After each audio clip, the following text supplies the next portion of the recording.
Hello, hello, hello, hello, hello, hello, hello, hello. What a phenomenal time to be alive, and what a phenomenal time to be married.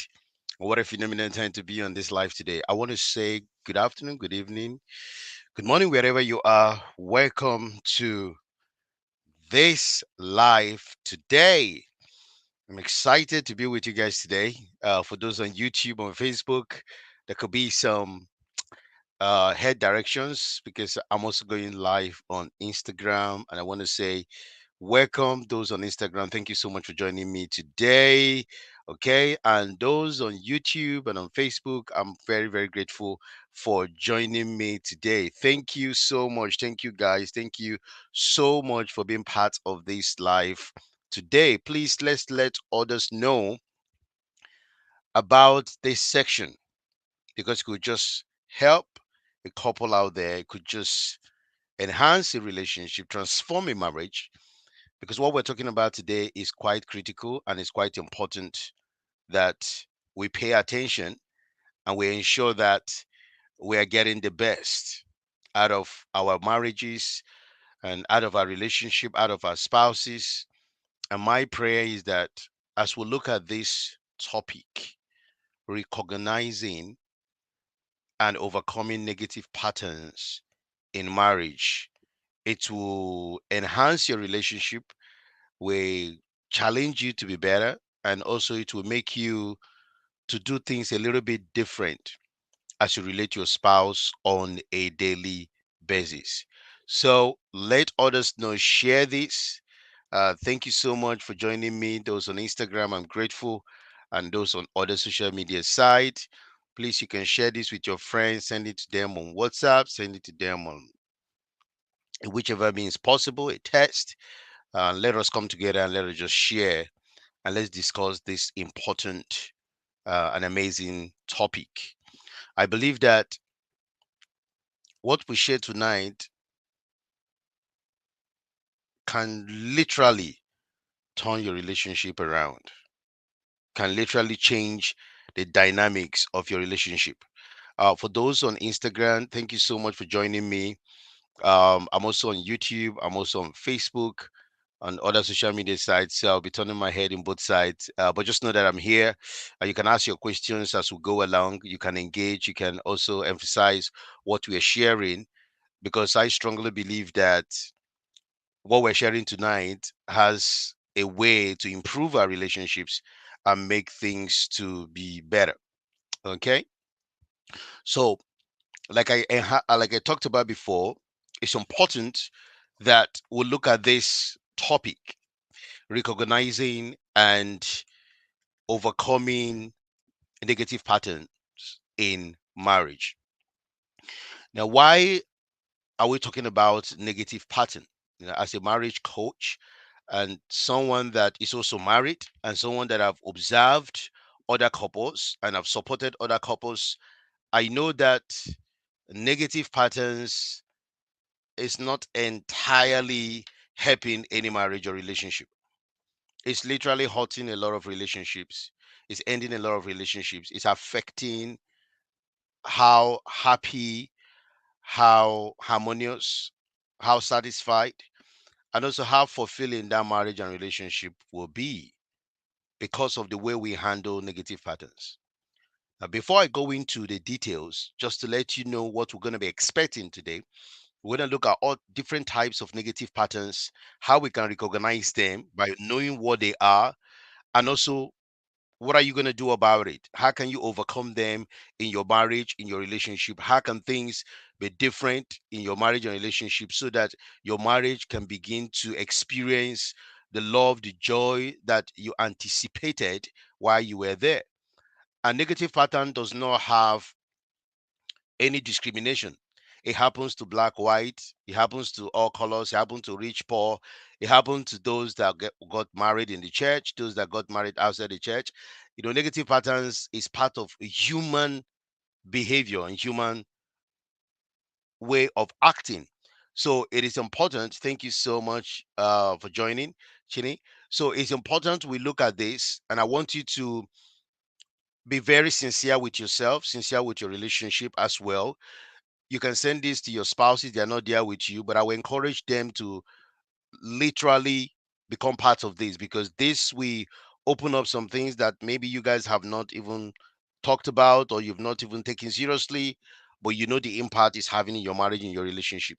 Hence it is important that we talk about this negative pattern in relationship, because it has a way to impact your marriage and impact your relationship always. Okay. But let's begin by understanding what exactly is negative pattern.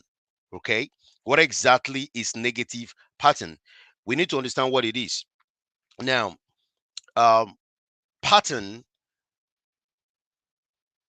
patterns are, could be actions, it could be behaviors, it could be attitude, it could be anything that repeatedly happen within a period of time, something that occurs regularly, something that consistently show up in your marriage, in your relationship, is regarded as a pattern. Now we have positive patterns and then we have negative patterns. Now, obviously, positive pattern, what it does is opposite of what the negative pattern does. So the positive patterns obviously will bring love, will bring connection, will bring intimacy, will bring fulfillment, love, joy, and we ensure that your relationship is harmonious. There's agreement there, there's peace there, all right? There's tolerance, there's consideration, there's forgiveness, because those things make you to act in a way that is supportive of the relationship and your spouse, that makes the other party in the relationship feel safe, feel respected, and also honored, right? Now, negative patterns are the habitual way of thinking, the habitual way of feeling, the habitual way of behaving, the habitual way of acting that contribute to the negative outcomes, negative impacts, and negative effects in your marriage or in your relationship.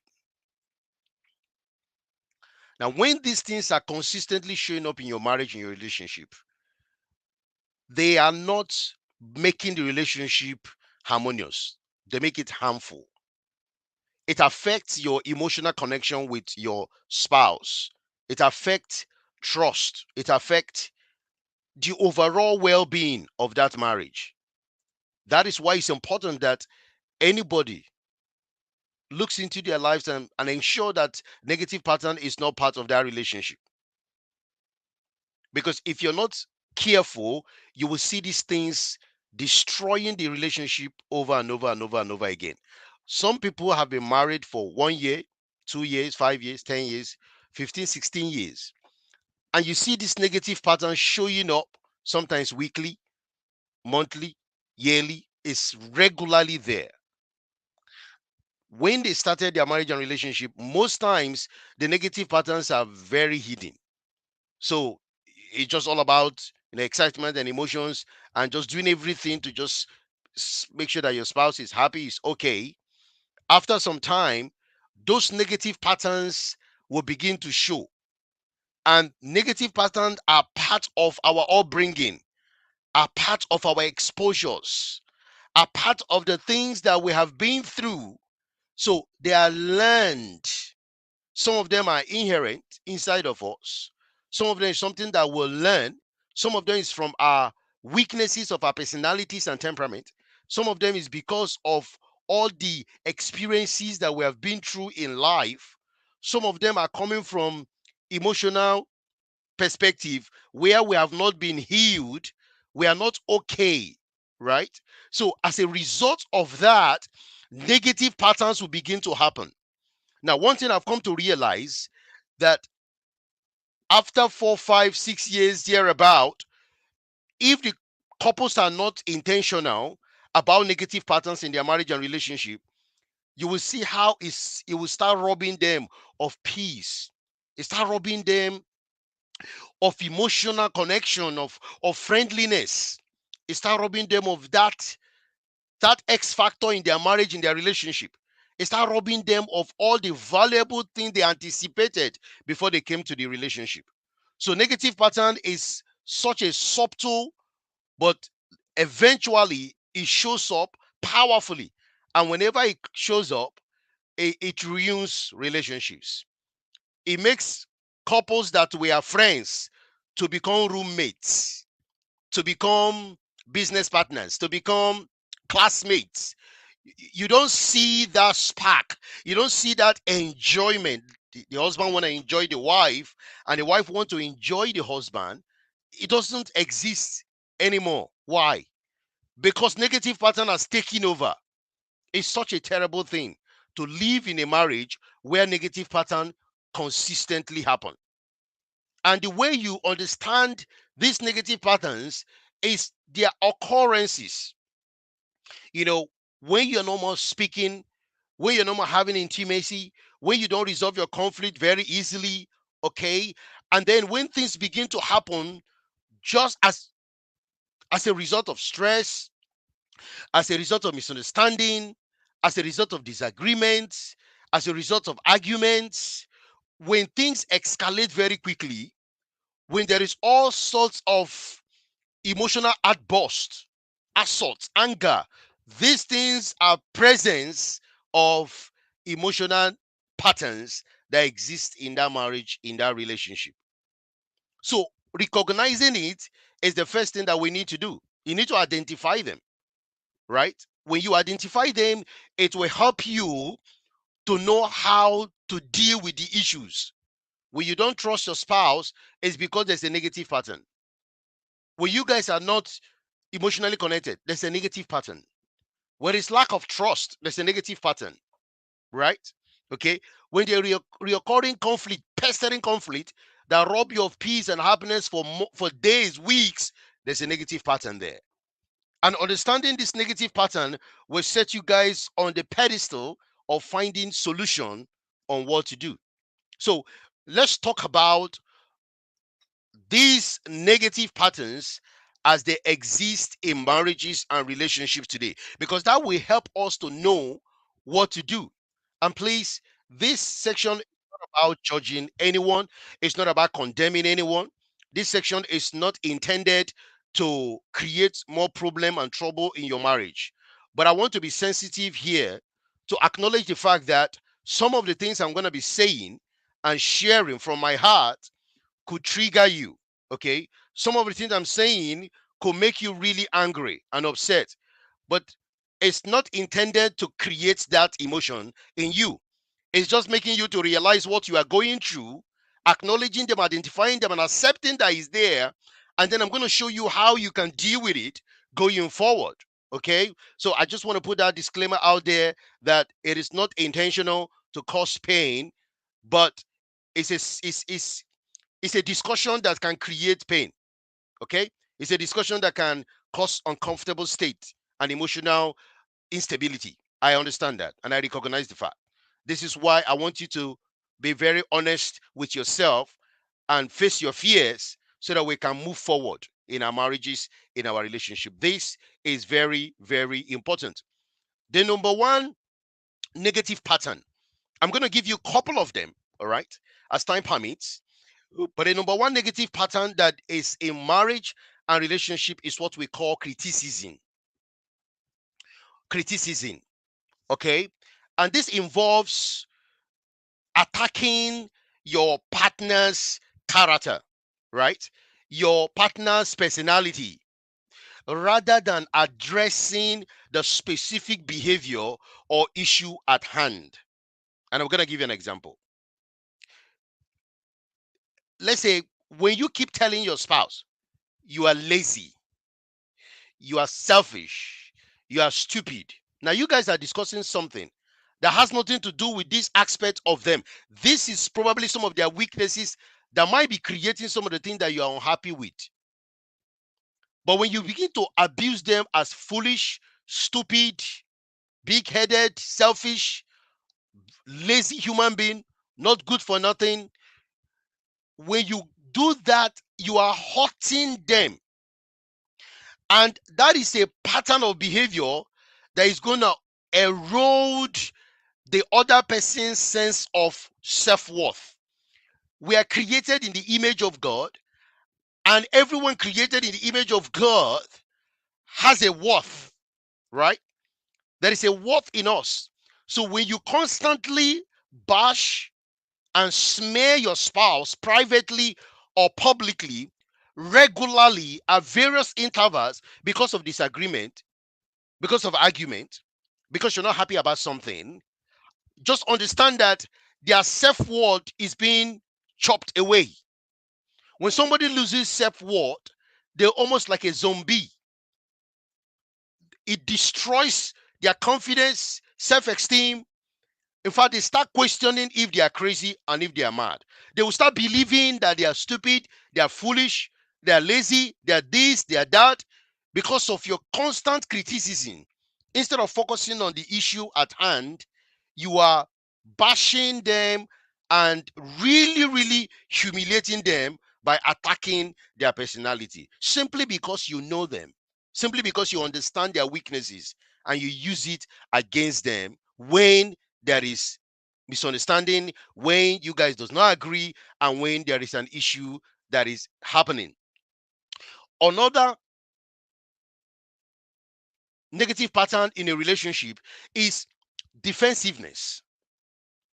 And this is when you deny responsibility.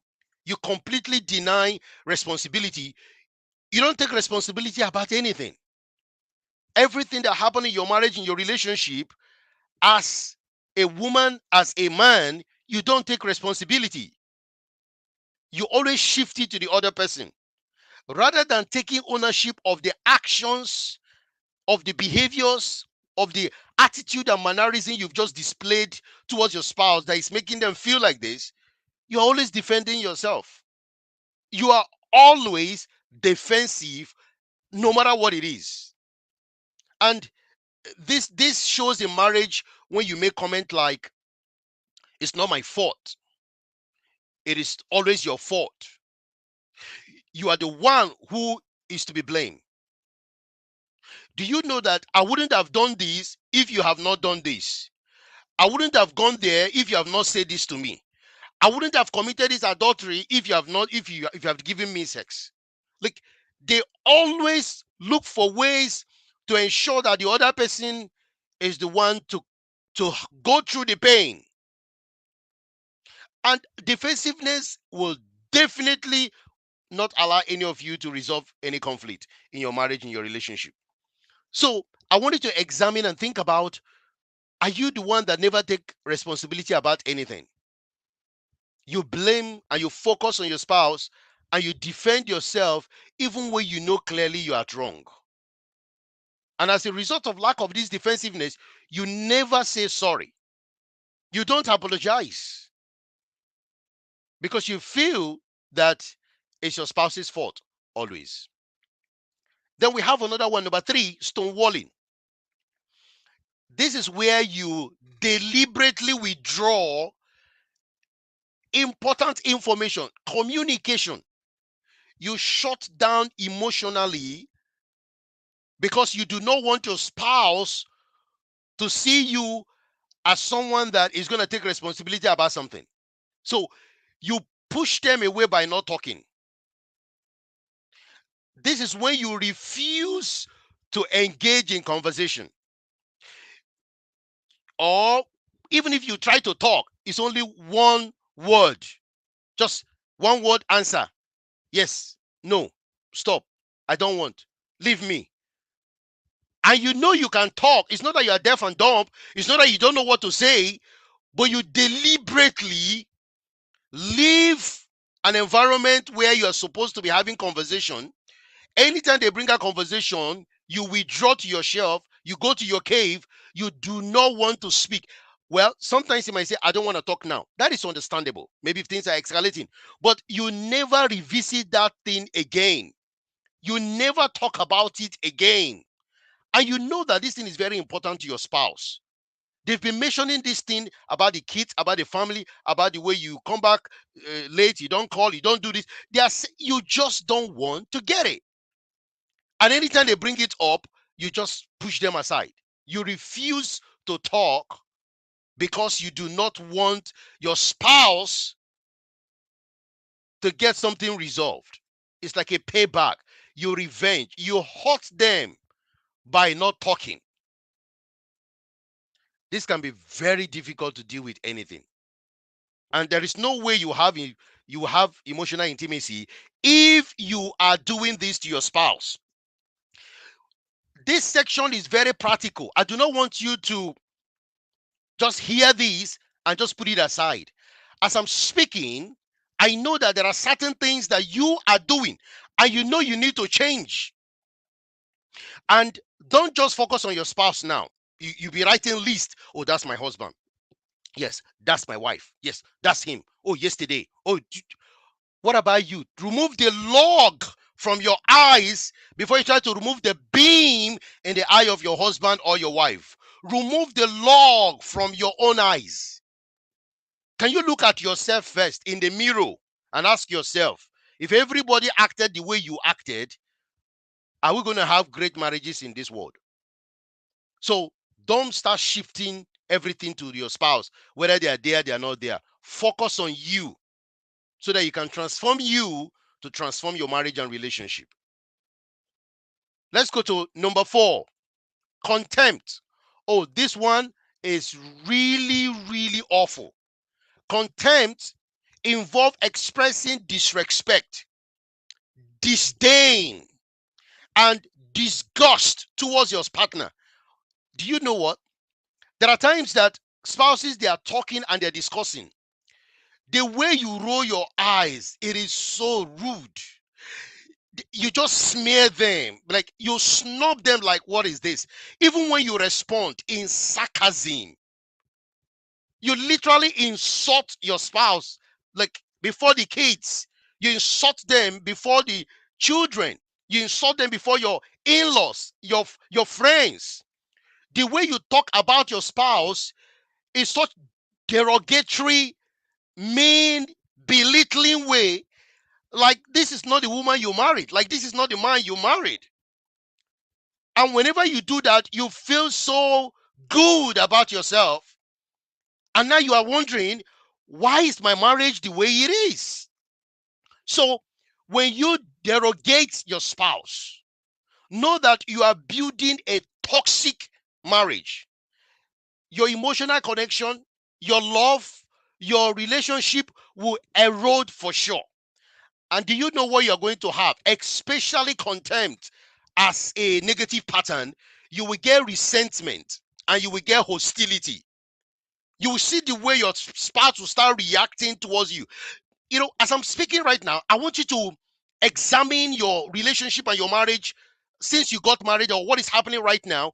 If your spouse is becoming more hostile, more argumentative, are you is that something you are saying to her?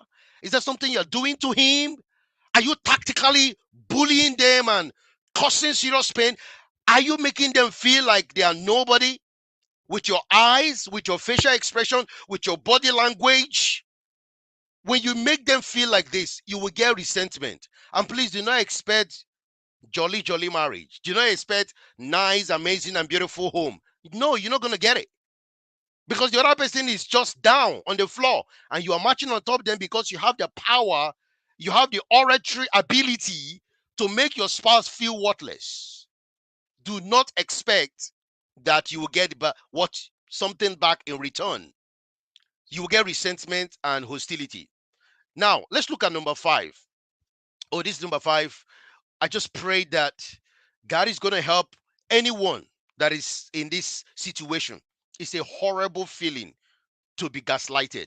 Gaslighting is another common negative pattern in marriage and relationship, where you manipulate your partner's perception of reality and deny them of beautiful and amazing experiences and feelings.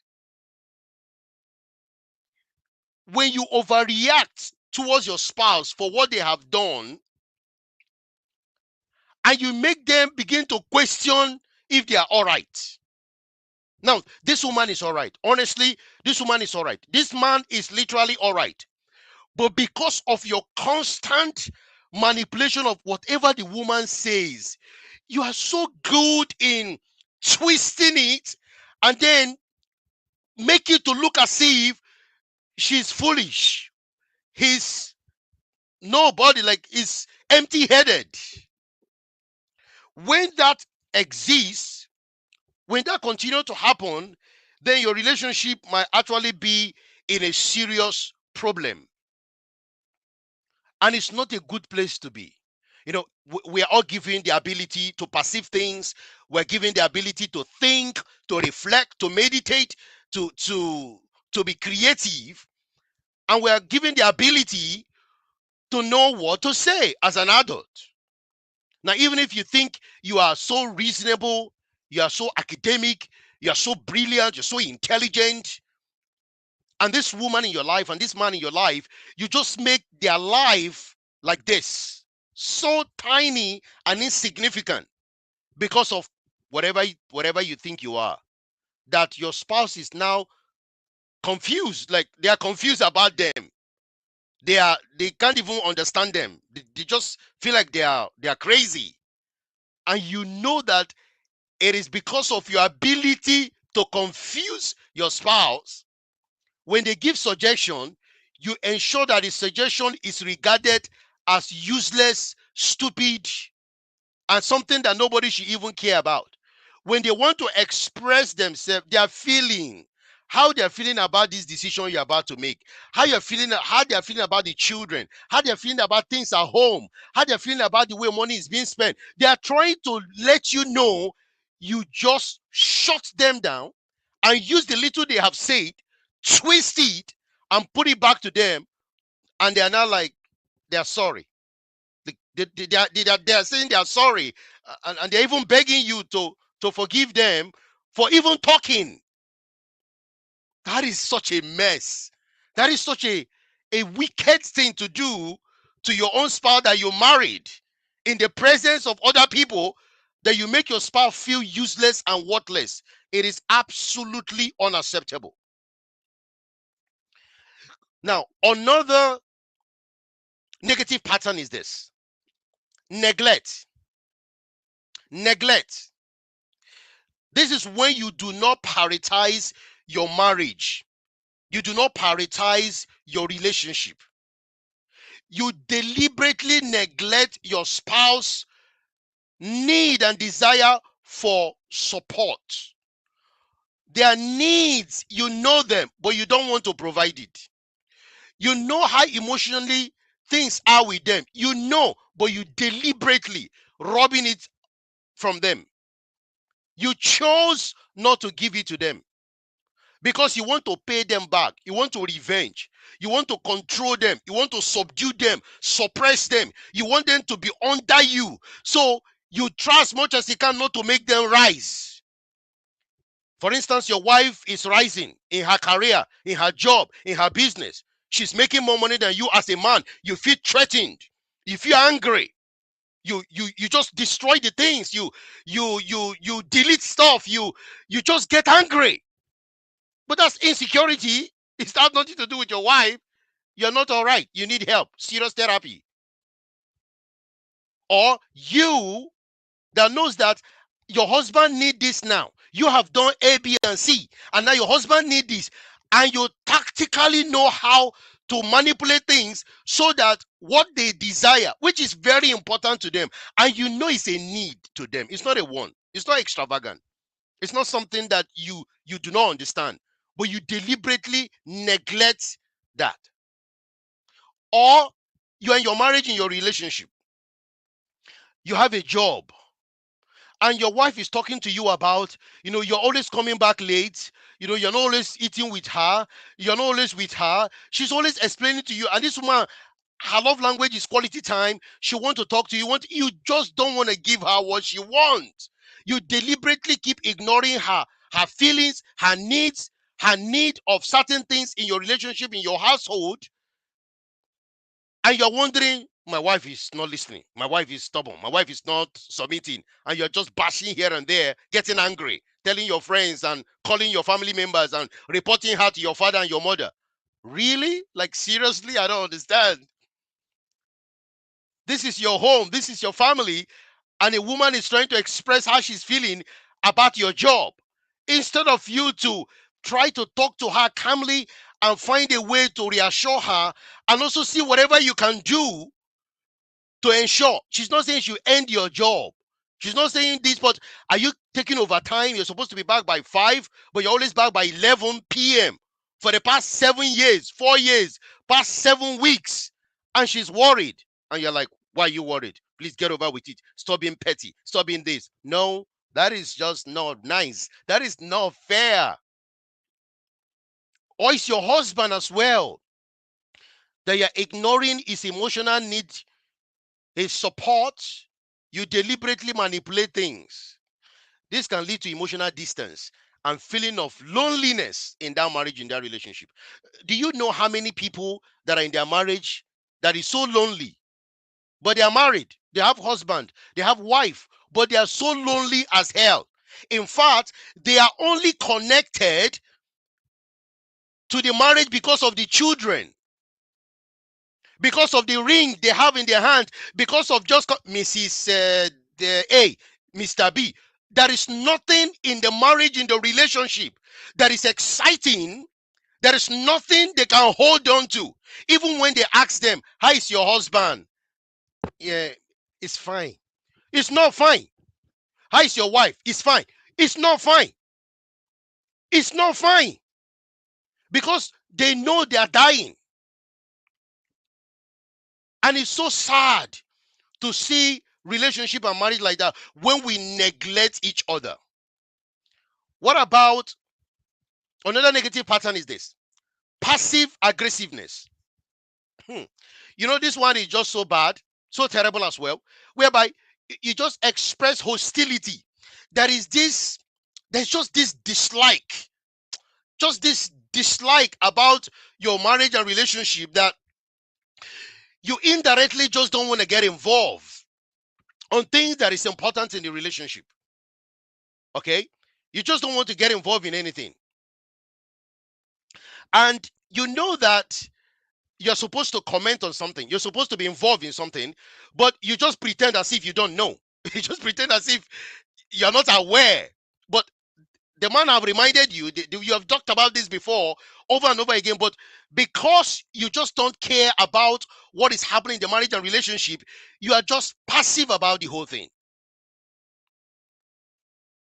You know, the more you continuously remain passive aggressive in the marriage and the relationship, the more nothing is gonna get done. And the more you continue to have this culture of mistrust in your relationship, a lot of the things you say will not be taken very seriously. You are just carefree and careless about some serious matters, about the family, about the dynamics of oppressions, about things. You just don't bother. And then you wonder why the marriage and relationship is the way it is. These negative patterns do not keep marriage going, they harm the relationship. And as a marriage coach, it's important for me to be very honest with you. I'm married myself. What I'm sharing with you is something I've reflected, and I keep working on myself every single time. I know that as someone that have unique temperaments, there are weaknesses that can foster or make some of these negative patterns to become very pronounced. And you might even become addicted to some of these negative patterns in your marriage and relationship. And this is why it's important and critical that you are honest with yourself instead of just thinking otherwise. You need to be honest with yourself. What about withholding affection and intimacy? That's another negative pattern. You see, I call it sexlessness. You know, in marriage and relationship, one of the things that keeps relationship very sweet and amazing, one of the greatest way of bonding and soulful connection is love making. All right. Now, there are so many factors that can affect love making. Okay, sickness, um, trauma, okay, temperament dynamics, sex drives, and their levels. These things can affect sex drive, okay, and they can also affect your ability to function adequately. Some people erectile dysfunction, early ejaculations. Some people lack of desire for each other and things like that. There's so many things that can happen.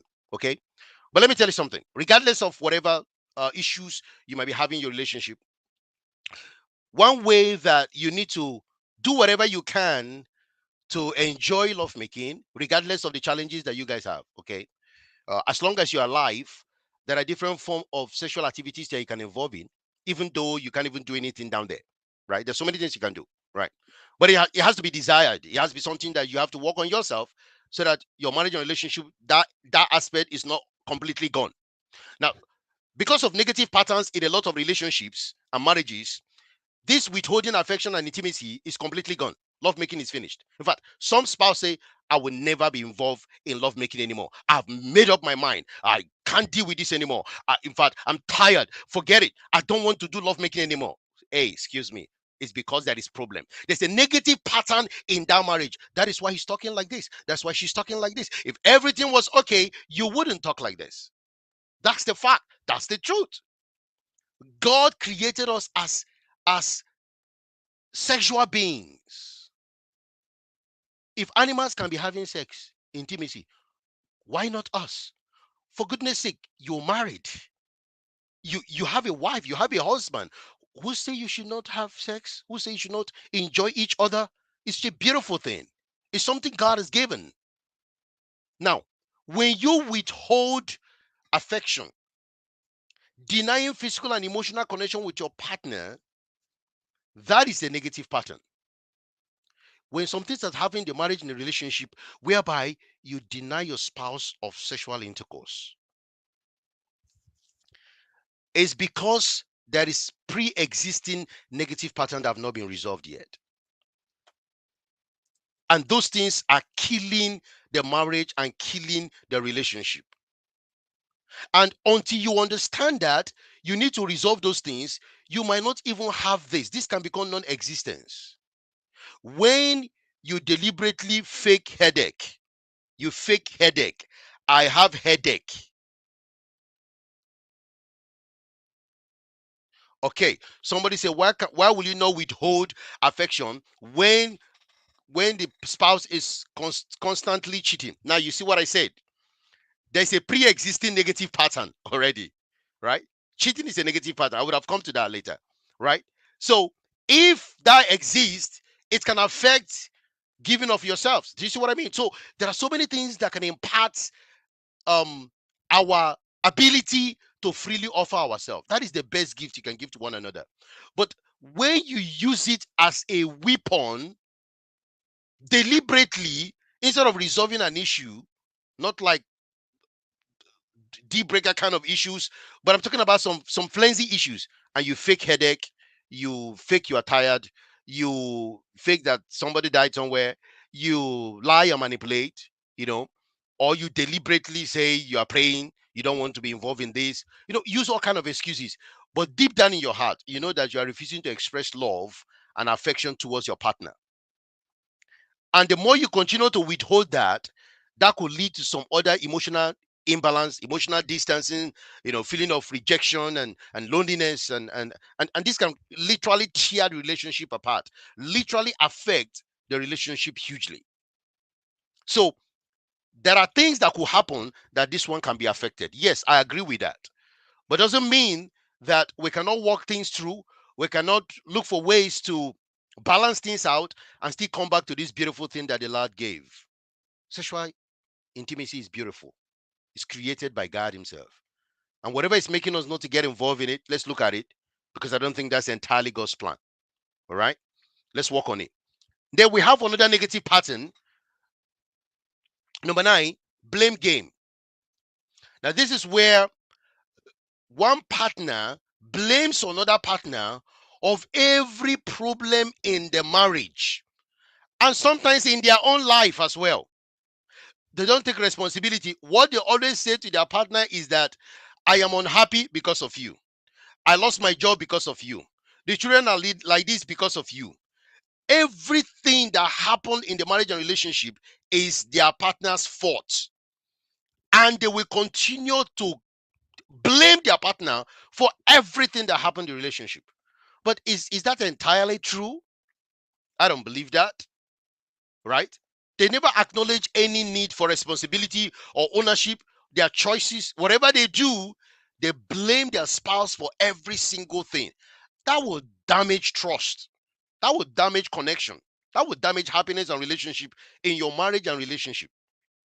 It will not help you to grow.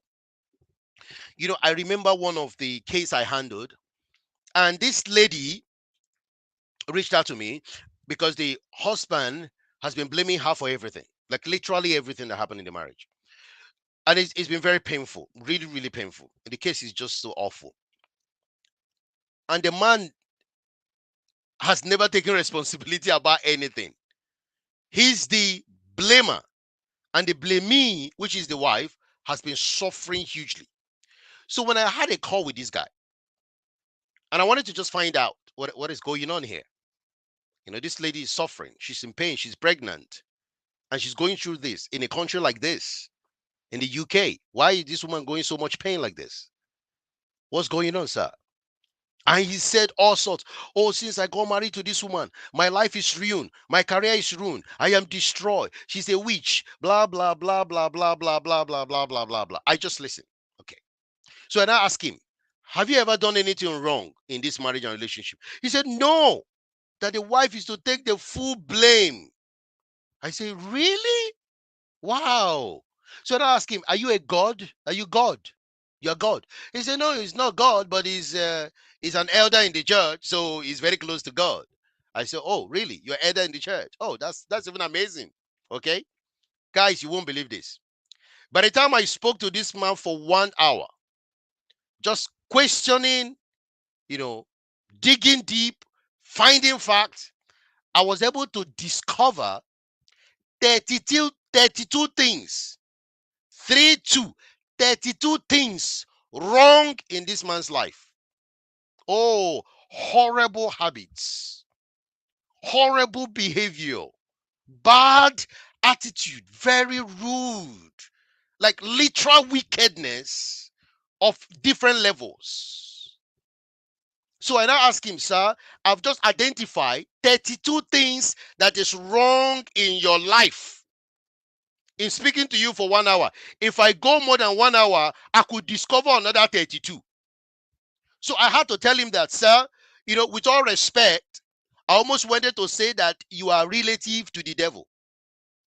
I almost wanted to say that you have an association from the kingdom of darkness, because what you do and what you have done to this woman is unthinkable. I don't want to say certain things here, but it is just unthinkable. Humans shouldn't do that to their wives. No, no, no, no, no, no, no, no. Impossible stuff. And then he kept quiet. And that was when he began to understand that he didn't look at himself in the mirror. He's trying to remove the log, the beam from his wife's eyes, and there was a log in his own eyes. So, can I ask you, do you have logs in your eyes, but you're looking at the beam in your spouse's eyes? Are you being convicted? Are you being warned? Is your conscience troubling you? Are you triggered? Are you aware of certain things you're doing in your relationship right now? You know that you contributed to the issue. You know you're part of the problem, but you're only focusing on the beam in your spouse's eyes. But there's a log which is bigger in your own eyes. Just think about that statement for a minute. Another negative pattern that is very troubling is dishonesty. You see, when you constantly lie, when you constantly do not tell the entire truth, when you constantly say, if I say this might hurt my wife, this might hurt my husband, I don't think they are ready to hear this now. I don't want to share this now. Okay, fine. For whatever reason, you say they are not ready. But you've not still shared that thing 1 year, 2 years, 3 years, 4 years, 5 years, and you are dying with these secrets, with these lies and deception. Sometimes I just wonder what we do in marriage and relationships. Some couples, it baffles me, to be honest. Like, you have a wife and a husband, and you're so comfortable to lie to them. You just delight, you are happy to deceive somebody that married you, somebody that came into your life, and you feel that that is okay. You feel that that is fine. I don't know what the problem is here, but even humanly speaking, it's disgusting. It's terrible to violate the integrity of your marriage and relationship, to violate your marital bed because you cannot tell the truth, because you're lying. And you say this is white lie. No, this is not entirely okay. I can keep this. But your spouse need to know. It doesn't matter how they feel, but you'll be hiding this thing. How long are you gonna do this? All your hidden purchases, all your hidden bank account, all your hidden that, all your hidden purchases, all your hidden dates, all too many things hiding. All the secret affairs and all the secret pornography life and all the secret things you're doing, whether good or bad. And then you will come to your spouse and you hug them, say, how was the day? How is the family? How is the kids? I love you. I love you. Why are you lying? Like, you don't love that woman. You don't love that man. You're just lying. And you're comfortable to lie. Dishonesty, it can harm the marriage and relationship. And when you now want to tell the truth, you now realize that they don't love you. But listen, I've also found out that your spouse can love you, but they cannot trust you. They can love you. God said, love everybody, but they cannot trust you. Do you know that God loves everyone? Do you know that God is loving everyone? But do you think that God trusts everyone? No. He loves everyone, but he doesn't trust everyone. Because if he gives you something and you repeatedly breaks God's heart over and over and over again, it doesn't mean that he doesn't love you. He might just decide to withhold. Go and read Revelation. You understand what I'm saying? Christ said, even that you have, I will take it away. He cannot continue with you like this because you're so unstable. Your yea is not your yea. Your nay is not your nay. You're just like wave. Today you are this, tomorrow you are that. You're so double standard. Where God will still love you because he died. He said his son, he died for you. But do you think he's going to trust you with some key things? No, he wouldn't. So your spouse can love you. Yes, the spouse can love you, but doesn't mean that because they love you, they trust you. That is why you cannot mess about with this. With honesty in your relationship is cardinal. Trust is the bedrock where every other thing lies. And that is why you decide, say, I leave this person for you. I leave this person for you. You vowed. And now you mess about with that. And then you just assume that everything will just come to normal after you have been dishonest over and over again. That's the negative pattern. There's another negative pattern, is unforgiveness. Unforgiveness. This is where you keep holding anger or resentment towards your partner, even though they've apologized, they've attempted to make amends, they have suffered, you have really caused them a lot of pain. They've done something wrong. They've made mistakes in the past, but you're still holding grudge and you just want to punish them. You withhold things, you do all things to make sure that they really suffer forever and ever, forever and ever and ever. And you want to really hurt them. And then when they ask you, have you forgiven? Oh, yes. Thank God. Yeah, I forgave. No, you didn't. You didn't. And you didn't forgive. So this is why it's important for you to think about, have you truly forgiven? Are you the one that find it difficult for days before you forgive, weeks before you forgive, flimsy things, things that shouldn't make you sweat?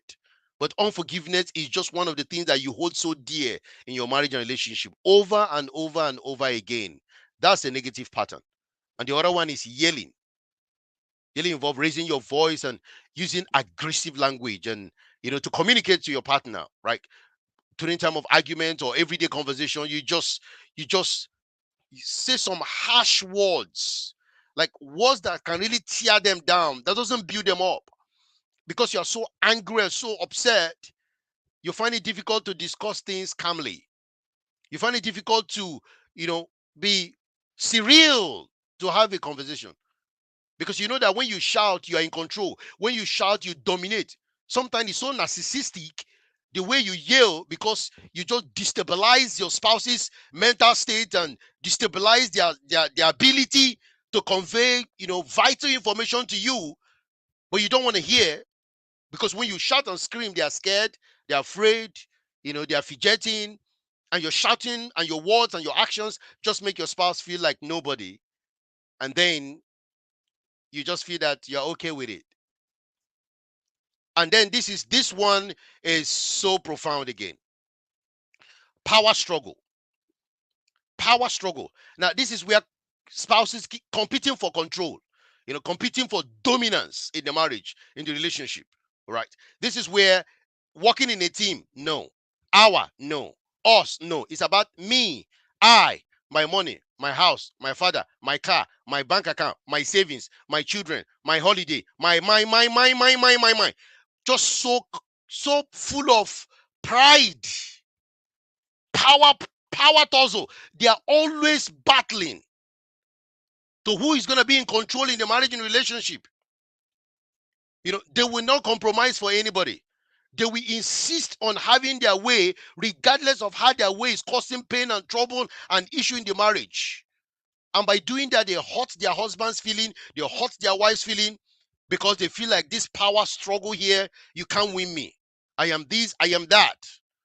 And that just harm the marriage, causes resentment, breakdown in communication, emotional intimacy and physical intimacy vanish. Everything is just out of the window, because everybody is saying I. And do you know there's another negative pattern that goes along with this one? It's called competitiveness. Can you imagine couples and their spouses start competing as rival? They see their husband as a rival, they see their wife as a rival. So rather than working together, you see them, they want to outdo their spouse, to outdo in salary, outdo in the number of businesses, outdo who has traveled more, outdo who have more saving, outdo who is driving the best car, outdo, just wanting to outdo the other person. That is a negative pattern. And you see this thing displaying themselves in marriages and relationship, in their career, in their business, and the other person that's probably not achieving like the other person, they belittle them, they use their own accomplishments, their academic background, their money, their family, their whatever thing they have, just very egocentric. They are really, really egocentric. Competitiveness in marriage and relationship is a big problem. And what dominates here is pride, selfishness, I. No teammates there, no teamwork there. They are always competing against each other. And the final one that I want to talk about tonight, before I just tell you what to do, how to deal with this, is prayerlessness. Now, for those that you believe in God and you know that God, in His mercy and love, is interested in your life, is interested in your family, and wants things to work for you. Prayerlessness is when couples that used to pray or committed to pray together, they don't pray together anymore. So they neglect to pray with their partner. They don't like to see God's guidance about anything or God's wisdom in their marriage. They're not interested. They are very politically correct. They're very psychological. They're all just logical human beings. They don't have any supernatural power they are accountable to. And they don't want to work together as a couple, as people in unity. And as a result of that, they don't pray together. And do you know how many spouses don't pray together anymore? And these are those that are in the Christian faith that believes that it's important for couples to pray together, to seek spiritual counsel.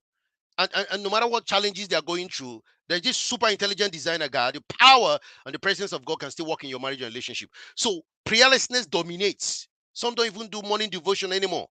No morning devotion with their kids, no night prayers, nothing. The whole family is just full of worldliness, carnality, earthness. Everything about them is just the earth. There is no supernatural presence of God. The only time they remember God is when they go to church on Sunday, and that's it. Now, how do you expect this, your life, to receive strength and power to be able to deal with some of all these other negative patterns and healing?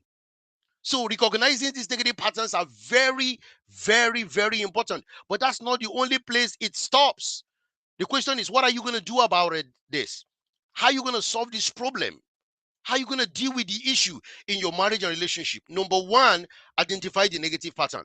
First of all, identify them. I've spoken extensively. You can rewatch this. You can share this with your friends and family. Identify where you are failing. Identify where you are struggling. Identify what is causing all these things in your marriage and your relationship. What is the negative pattern?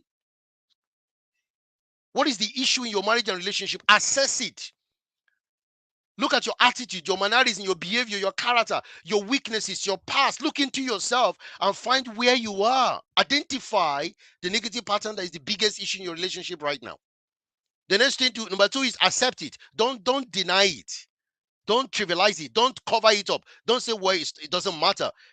Be honest with yourself and accept that we have this problem. Sometimes couples are just in denial. No, there is no criticism here. No, that is just suggestion. Oh, there is no prayerlessness here. Oh, there is no stonewalling here. Oh, there's no senselessness here. They just continue to deny what is real, reality in their relationship. Then how are you going to save it? How are you going to turn away? So when you identify, number two, accept. And then number three, I think you might just need to do some confession. You need to do some repentance and some forgiveness to do.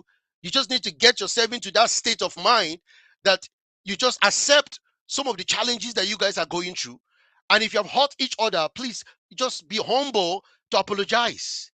You know, do this forgiveness practice exercise and just deal with certain things. If you want to write down the things that is hurting, things that you need forgiveness for, write it down and talk to your spouse about it. And then get healing from there. Because this is very important. Don't trivialize it and say, well, we're just going to jump to the next thing. Don't do that. Get healing, get confessing, and get total repentance. And from there, empathy is born, compassion is born, love for each other is born. Now, this thing might not be as easy as I'm saying, but if you're true about changing the dynamics of your marriage and relationship and overcoming negative patterns that I've discussed in this life today, you must be honest about the whole thing, the whole process. And you must be desirous of doing what it takes to ensure that these things begin to change in your marriage and relationship. So identify them, accept them. Number two, confess, forgive. And the next one is, please have mercy. Please be empathic. We are human beings, right? We're not God. Okay, but let's not take each other for granted because of human beings, and then we are exhibiting characters and behaviors, patterns that are causing pain and trouble and ensuring somebody does not live all right. That would not be entirely fair on anybody. So empathy is important for you to build that. Put yourself in their shoe, all right, and then have an open and honest communication about everything. Set parameters. Be pragmatic and very, very open about what you want from the marriage and relationship and how you want to be addressed. Look at each of these issues that we have talked about and be very straightforward about what you want and how you want these things to go going forward. Because if you want to build and change the dynamics of your marriage and relationship, then you need to find a way on dealing with each of these issues and finding how to resolve them. And how do you go forward by identifying these things? God helping you, now you begin to set some boundaries, you know, set some rules around certain things that shouldn't be said at home, that shouldn't ever be mentioned, and how you're going to deal with conflict and communication problems. You know, when you need to settle things, review your marriage and relationships, be very intentional about each of these aspects in your marriage and relationship if you really want things to change. For instance, criticism.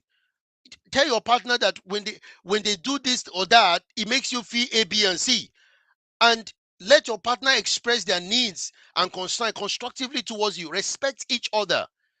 Just know that both of you are there as a result of you desiring to work with each other to be there. When you make mistake, accept. Don't be defensive. Put these things in black and white. Stop blaming your spouse all the time When they want to talk to you, don't run away. Don't keep saying no, no, no, no, no until you don't want to talk about the thing again. And the thing is still, you know, causing problem, and your spouse really wants closure from that stuff.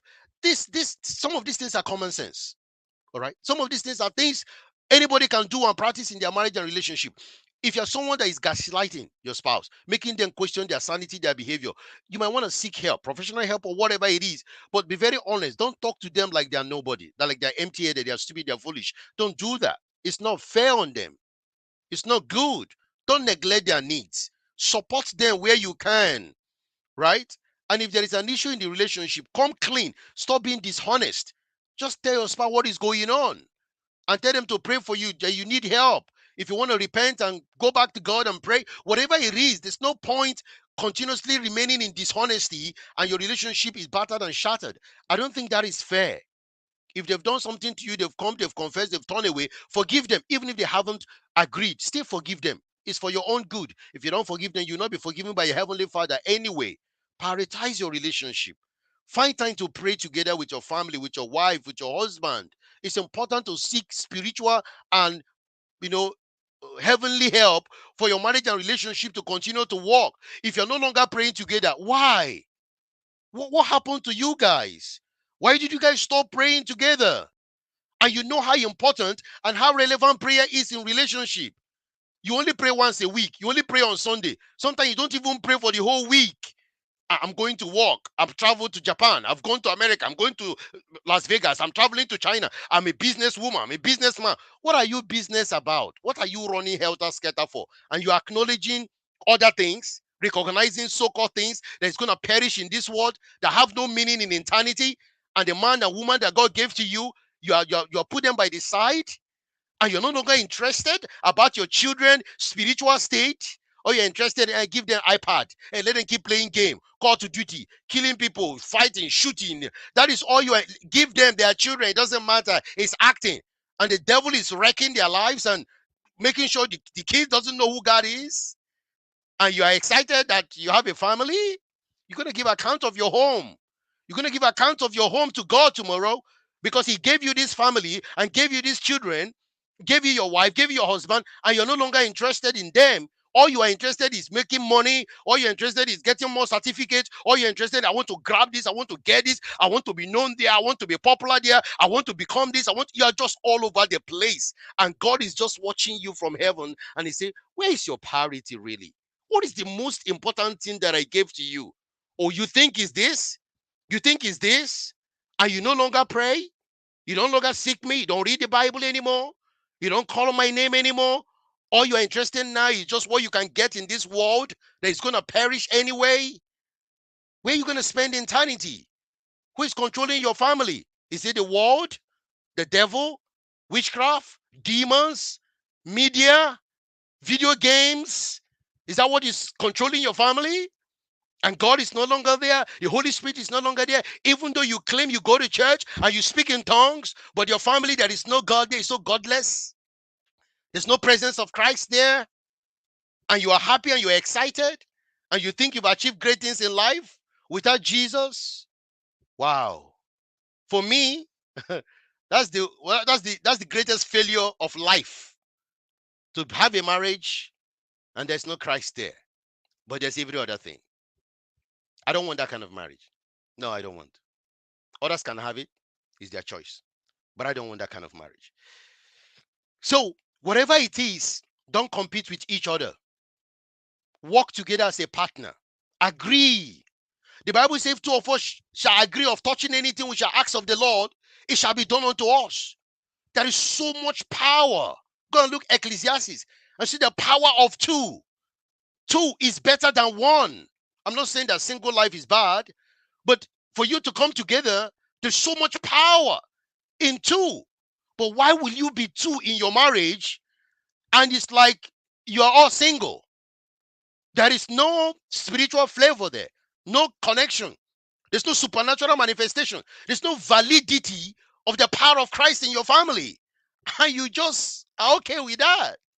And you are busy competing I will adule you. I bought land. I bought house. I bought car. I send money to my mother. I build house in the village. I've got this. I've got that. It's just so materialistic, just so earthly, just so sensual, just all about this earth. And your marriage is being eroded from the best of the best things in life. I want to challenge everyone that have listened to me tonight. And as I'm speaking to you, I'm speaking to myself. The best place to be and for you to take action is to be honest with yourself today and start changing the dynamic of your marriage and relationship. My prayer is that God is going to help you to act and to change whatever it is that's in your relationship. And I want to challenge all those that call God's name. If you have all this negative pattern in your marriage, in your relationship, and you are calling God's name, I challenge you that is not the will and the plan of God for you to live like this. Christian marriages, godly marriages should lead the way for all other marriages to copy how to live on earth. Because Hollywood never made marriage. Hollywood never made marriage. The sports celebrities never made marriage. The politicians never made marriage. The whole world put together never made marriage. Now, if you say you are connected to a God that made marriage, why are we not having the best marriages and relationship? Have you asked yourself that question?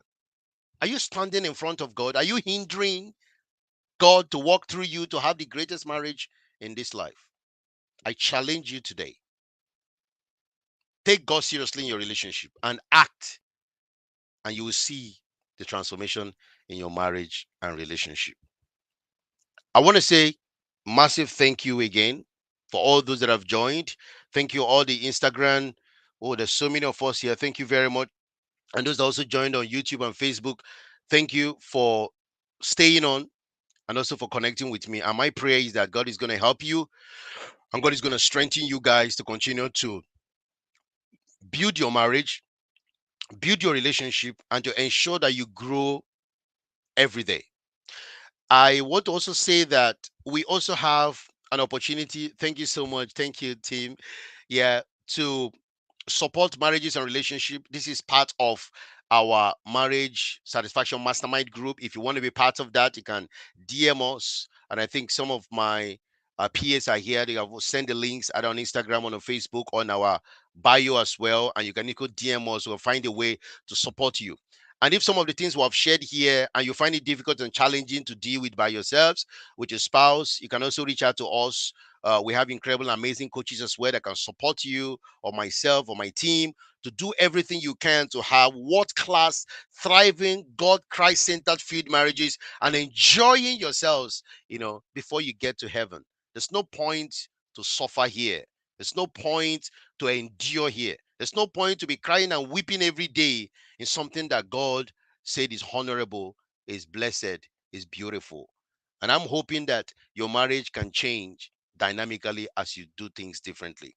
The other thing I also want to say is please share this video because you just don't know who you might save. Share this video on your status. It will just help someone. Just take it, put it on your WhatsApp status, share in different groups. I don't mind.